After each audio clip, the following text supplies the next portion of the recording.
Pemirsa Musabaqah Tilawatil Quran ke-41 tingkat Kecamatan Kota Tangah, Kota Padang digelar di Kelurahan Dadok Tunggul Hitam dengan tema merajut generasi Qurani berilmu, berakhlak, dan ilmiah, diikuti peserta dari 13 kelurahan sekecamatan Kota Tangah.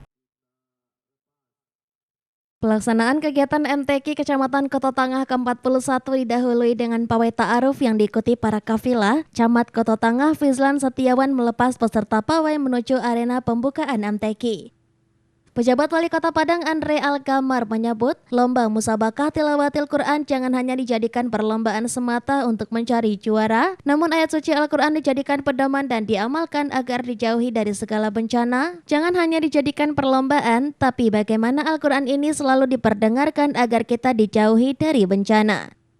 Kemudian bisa menambah rezeki dan meningkatkan tali silaturahmi. MTQ di Kecamatan Kota Tangah ini juga didukung penuh oleh masyarakat, tokoh agama, dan tokoh masyarakat. Tempat di Kota Padang luar biasa. Pertama saya lihat kebersamaan panitia, warga sekitar, dan juga seluruh tokoh masyarakat, tokoh agama. Namanya yang spesial di Kota Tangah ini. Terima kasih kepada Pak Camat dan seluruh ketua panitia yang sudah menghadirkan pembukaan yang luar biasa. Dan ini tentunya kita harapkan kori-koriahnya bisa nanti bertanding di MTQ Kota Padang di Agustus. Sementara itu, Camat Kota Tangah Fizlan Setiawan menjelaskan, pelaksanaan MTQ di Kecamatan Kota Tangah akan dilaksanakan di 6 masjid dan 1 mimbar utama, dan MTQ ini merupakan ajang untuk mencari kori-koriah terbaik yang akan berkompetisi di tingkat MTQ Kota Padang pada bulan Agustus nantinya. 41 tingkat Kecamatan Kota Tangah, alhamdulillah pada hari ini telah dilaksanakan oleh Bapak Wali Kota.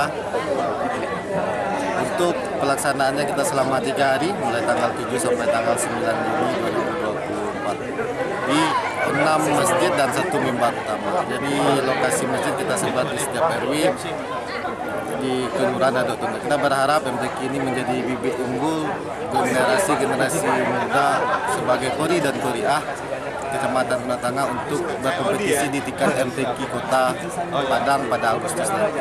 Dan alhamdulillah Kementerian Agama melalui Kepala KUA dan penyuluh agama mendukung penuh pelaksanaan kegiatan ini, termasuk seluruh tokoh masyarakat di Kelurahan Dadok Tunggul Hitam khususnya. Dari Padang, Sumatera Barat, Tim Liputan iNews melaporkan.